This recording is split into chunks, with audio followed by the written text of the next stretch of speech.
This is CBC Saturday News.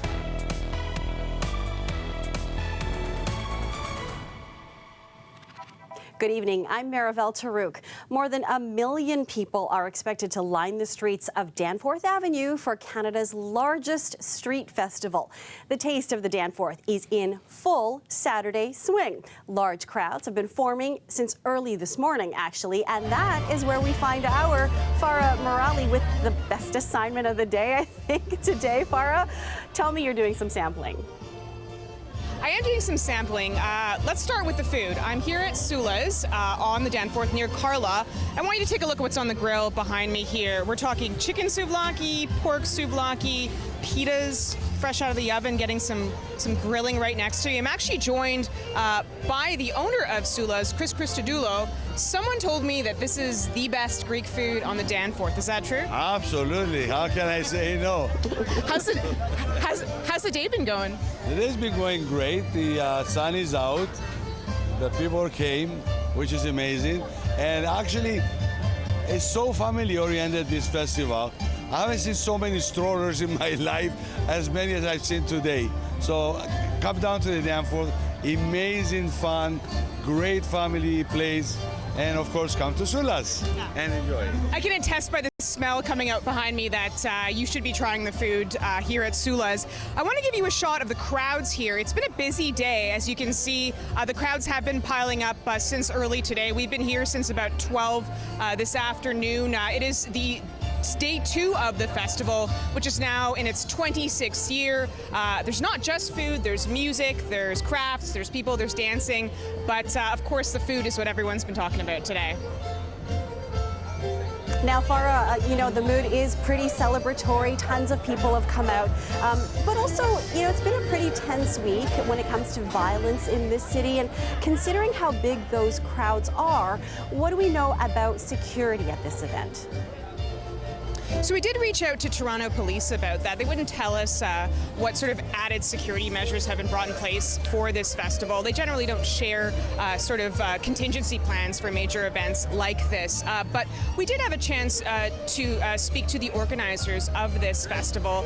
And what they told us was that, you know, the safety measures that are in place this year are the same that they brought in previous years, that they always have a strategic plan and protocol in place. And I can tell you that, you know, from walking these streets throughout most of the day, there's a pretty significant security presence. We're talking police officers. You only go a couple minutes before seeing officers on bikes or walking the streets or security. So quite a lot of security people here on site. I had a chance to speak to people earlier about how they feel after this week of violence, especially being in crowds like this, and whether that made them nervous.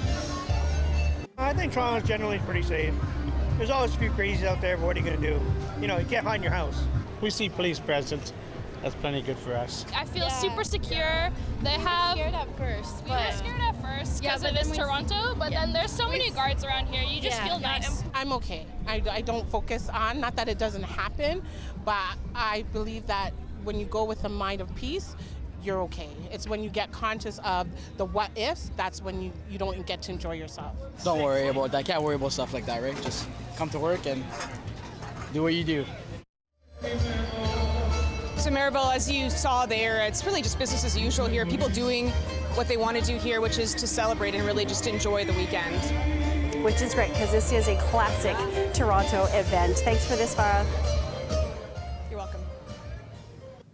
Well, the gun violence does continue in the city, though, with a shooting in North York just this afternoon. Police received a call for the sound of gunshots just after 2 p.m. near Jane and Shoreham. They found multiple casings on the ground, but no victims.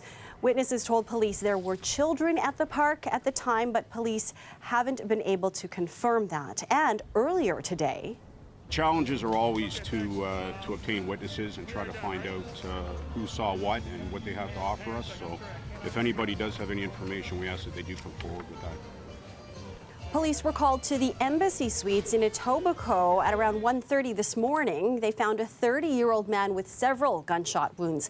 He was rushed to a trauma center with serious but non-life-threatening injuries. Police are canvassing the area, but they say it'll be difficult since people staying there aren't from the area. Police say they are looking for 3 male suspects, but haven't released any descriptions yet. The OPP is revealing startling numbers from the August long weekend. They say 2 men died in cases where driver inattention and excessive speed were likely to blame. Another 2 men died in off-road crashes related to loss of control and alcohol. Ontario police also laid more than 8,000 traffic charges, just under 5,000 of those just for speeding. About 350 faced charges for failing to slow down or change lanes for emergency vehicles and tow trucks on the side of the road. They also charged about 150 people with stunt driving or racing. A free workshop in North York is hoping to equip people with basic life-saving skills, something the organizers say may be needed more than ever now in the city. Unfortunately, there has been some tragic events happening throughout the city, and we just want to take a very small part in helping the community basically be more prepared in case something happened to them or someone too close to them.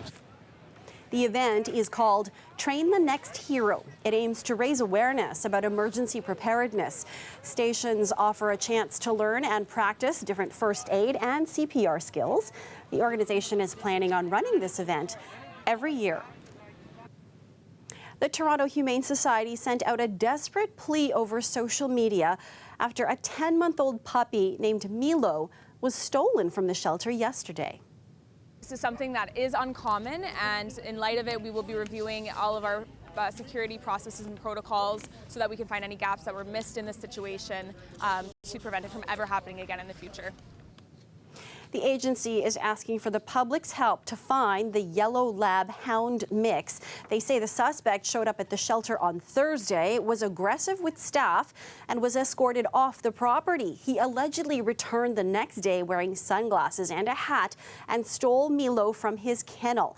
Anyone with information is asked to contact police. While the Humane Society is asking for help finding Milo, they're also asking for funds to help other dogs find their forever home. So we have a mix of all different types of breeds here today. We have some shepherd mixes, we have some husky mixes, hound mixes, mixes of everything. Paws in the Park is underway at Woodbine Park this afternoon as thousands came out in the hopes of adopting a pup of their own. The agency brought 40 dogs they're hoping will be going home with their new family today. The event is on track to raise over $100,000 to keep their shelters open. The Etobicoke Humane Society also hosted a fundraising event earlier today. It's been a busy year for the shelter, taking in many of the cats rescued from animal hoarders in the spring. The all-volunteer shelter is looking to raise $10,000 to cover budget shortfalls and encourage more people to volunteer. The CBC's Daniel Clark has the story. For more than 30 years, the Etobicoke Humane Society has been caring for animals. Our biggest expense is vet bills. We have exceeded our expectations for this year's budget. We are in desperate need of funds to continue the work that we do. A no-kill shelter, they run entirely on donations and volunteering. Right now, I believe there's approximately 15 cats in this room, and with the exception of 3, they're all from the March hoarding. We named them all after Game of Thrones characters, so we have right now a Nymeria, a Catelyn, we have a Joffrey, and many of the other ones have already been adopted. We took in 39 cats that day. Many of the animals live off-site in foster homes, and they're always looking for more help from the public. I'm looking to get a tour, and I'm interested in volunteering. So we adopted a cat in October. What's her name? Florence. Florence? Yeah. She's a lovely cat. She's just made our house into a home. How old was she when you adopted her? She was about 4 years old. She just had little kittens. All their kittens were adopted, and she was left on her own. My husband picked her up for me.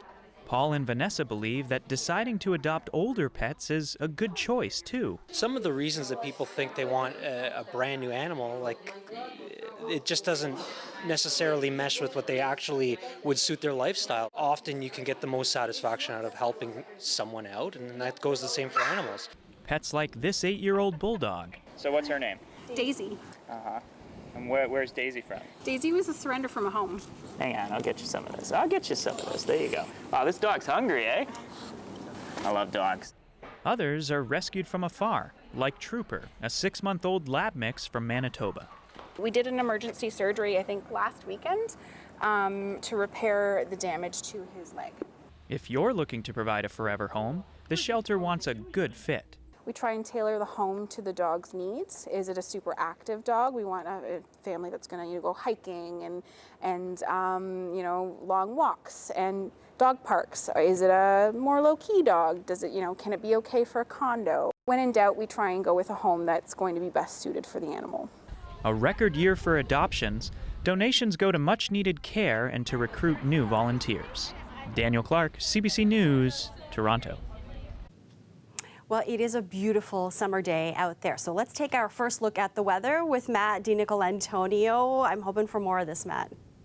Yeah, like you said, just a fantastic summer Saturday. Really couldn't ask for a whole lot more. This is what we're looking at this evening, 21 degrees and feels like 21 as well. So very little humidity to speak of. If you're heading down to the TFC game, great, going to be a great night for that. Any other real summer activity that you're looking for, you're going to have really, really favorable conditions. This is this evening. Toronto 21, Hamilton 20, Guelph 19, and as you can see, no little rain clouds on these icons, which is exactly what we want to see as we get into the back half of summer. And I hate to even say that, but high pressure system across the region is going to keep it really clear for Sunday as well.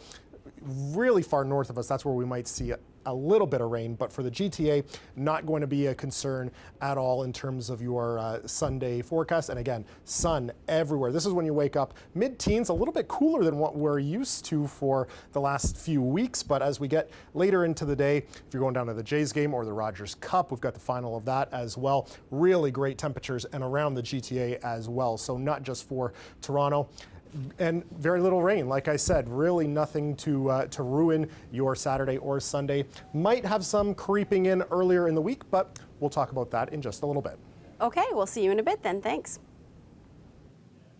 For the first time in 50 years, a Canadian woman is in the final of the Rogers Cup.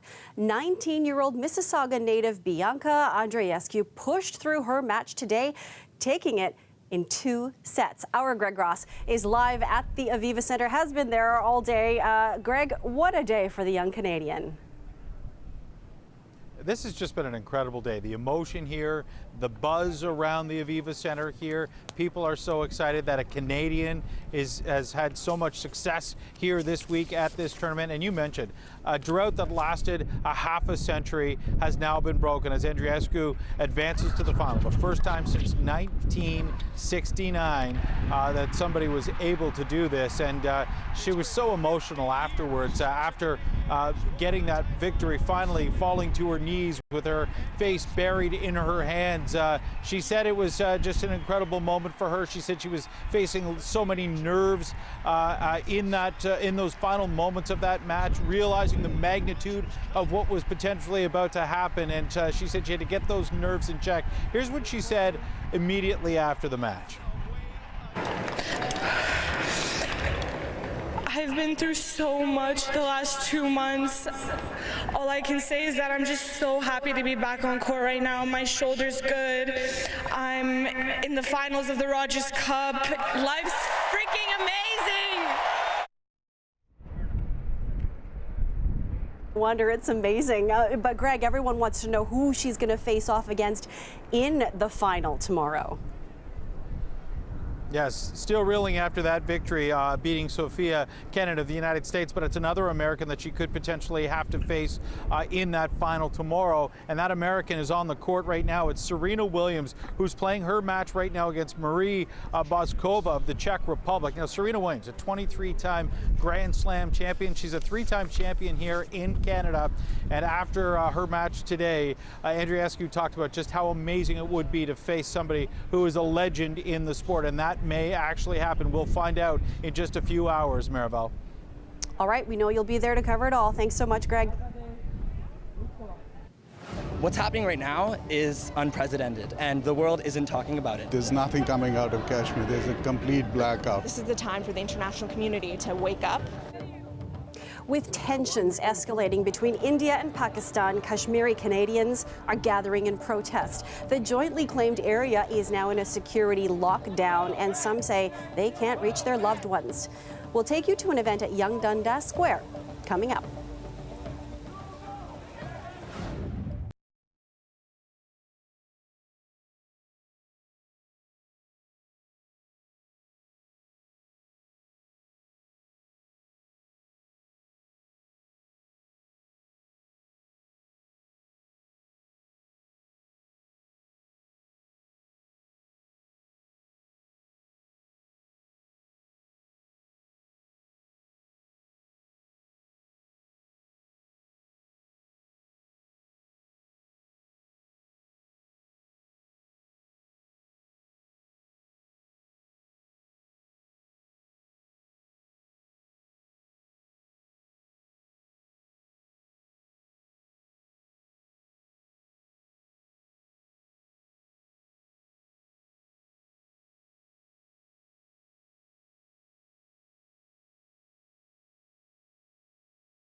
It's been almost a week since a communications blackout and a military lockdown were imposed on the disputed territory of Kashmir.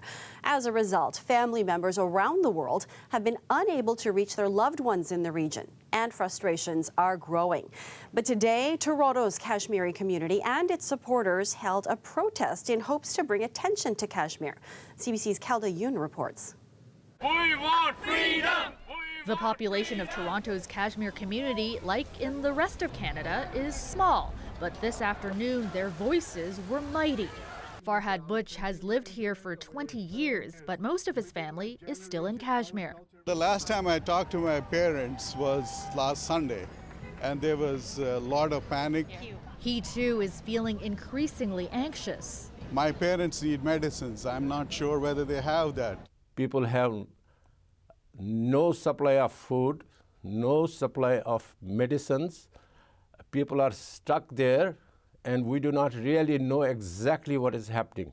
Kashmir has been a ghost town since last Sunday, with mobile, landline, and internet networks cut off. The lockdown was put in place just before the Indian government scrapped Kashmir's special status and their right to make their own laws, while allowing non-residents to buy property there. The fact that this was all done while the Kashmiri people were blocked out was absolutely enraging. Amara Hakak was supposed to travel to Kashmir today to visit her grandparents, but instead flew to Toronto from Geneva to take part in this protest. I was fired up to do something about it. Kashmir is divided between India and Pakistan, with the conflict dating back decades. But many here are saying What's happening right now is unprecedented. Mikhail Malik is a Pakistani Canadian. This is a case of a humanitarian crisis that could lead to ethnic cleansing of 7 million people. The protesters say they are frustrated with the lack of response from the international community, including the Canadian government, which has so far been silent on what's going on in Kashmir. Though in a statement to CBC News, Foreign Affairs Minister Chrystia Freeland said Canada is closely following developments. I've been to the Foreign Affairs Office all this week. I've been to Amnesty International. I've been to Canadian International Lawyers for Human Rights. I've been everywhere just trying to voice this issue. I think in a time like this, if you don't take a stand, you're standing with the oppressors. Those here say they will continue to raise their voices, with another protest planned later this month. Kelda Yoon, CBC News, Toronto. Disgraced financier Jeffrey Epstein was found dead in his New York jail cell today after an apparent suicide. He was being held without bail on sex trafficking charges. This comes a day after a trove of documents were released in a related case, a civil suit against a woman accused of recruiting young girls on Epstein's behalf. Those documents implicate some high-profile politicians, business executives, and others. CBC's Melissa Kent reports. Jeffrey Epstein was discovered unresponsive in his cell in Manhattan at around 6:30 this morning. He was taken to a nearby hospital where he was pronounced dead. The FBI is investigating how this could have happened. Epstein was placed on suicide watch after he was found injured in his cell last month, then reportedly taken off less than a week later. Attorney General William Barr released a statement saying his death raises serious questions that must be answered. In addition to the FBI's investigation, I have consulted with the Inspector General, who is opening an investigation into the circumstances of Mr. Epstein's death. The 66-year-old multimillionaire was being held without bail pending a trial on sex trafficking and conspiracy charges. The allegations date back to 2002 and involve dozens of girls, some as young as 14.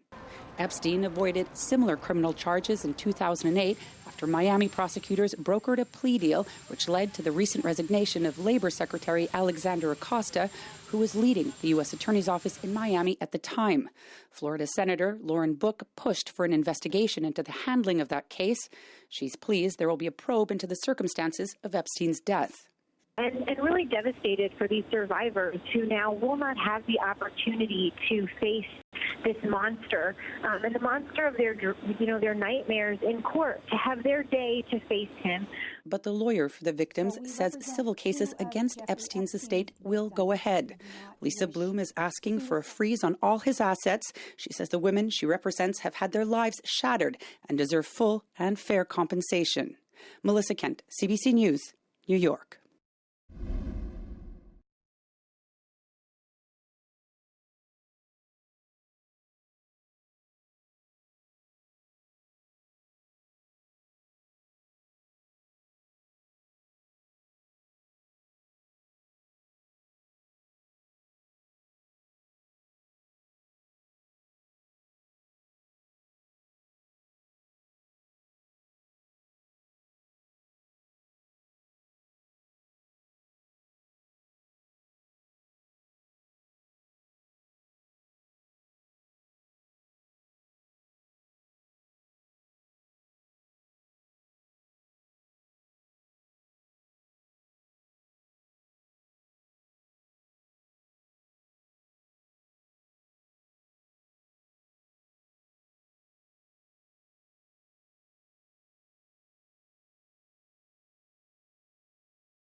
ferry service to Hanlon's Point resumes today after being suspended due to high water levels.